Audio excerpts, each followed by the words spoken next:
Hello everyone, my name is Zachary O'Shea, and this is Box of Teeth. Every October for the last few years, I've shared a Dungeons & Dragons monster that's been homebrewed up every day, and this October is no different. So here is your October Monster a Day for October 22nd, 2023. What I do for week 4 every year is Universal Antagonists, which are Dungeons & Dragons monsters inspired by horror movies, films, books, and the like. They're usually a little bit of a twist on the monster that they're inspired by. Sometimes they're played pretty straight, like the one from today, which we'll get here in a moment. I find this is really fun because they're a good touch point for your players. They really instantly know, oh, okay, so we're dealing with a twist on X, Y, Z. And, they usually can play up to the tropes involved with it. Now, Sable Billy is a four-horned goat. Not really, though. He is actually a fiend that enjoys pretending to be a simple member of a herd while breaking down the shepherds who tend to it until their corrupted souls are ready to feast on. His dark, becoming coat is sought after for its soft wool, without those who wear it knowing that they carry a piece of the abyss with them.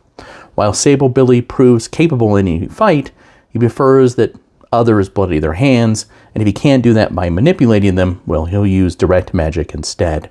When push comes to shove, besides his horns and his hooves, he can breathe out the very flames of hell and love the taste of roasted humanoids as a sheep adores grass. So let's go ahead and take a look at his statistics for Dungeons & Dragons 5th edition.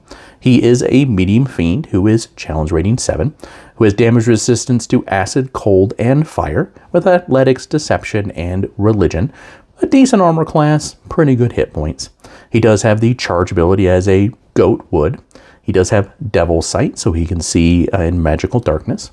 He does have false appearance, so until he speaks or casts a spell, he is indistinguishable from a normal ram. He does have innate spellcasting of Crown of Madness, which is how he drives others to murderous rage.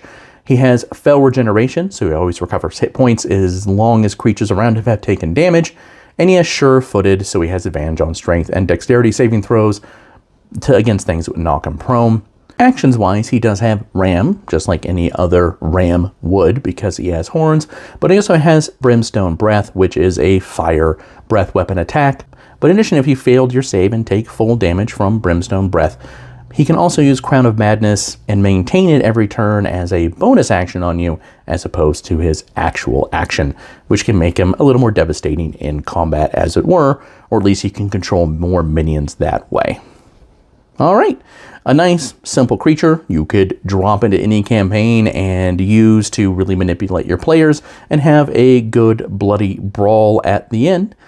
I really hope that you enjoyed Sable Billy. I've enjoyed sharing him with you today. You can find him, all the other creatures I've made for every October, this one and previous ones, along with hundreds of other horror-themed Dungeons & Dragons monsters at boxofteeth.blogspot.com, and they're all perfectly free. If you're more interested in the horror role-playing game content that I have that is not Dungeons & Dragons, or the horror fiction that I write, like Grease Paint right there, it's got a killer clown, it's a good read for the Halloween season, you can always go to www.zacharyoshea.com. I'm really glad I can spend this time with you. I really appreciate it and your attention, and I hope you have a wonderful rest of the day.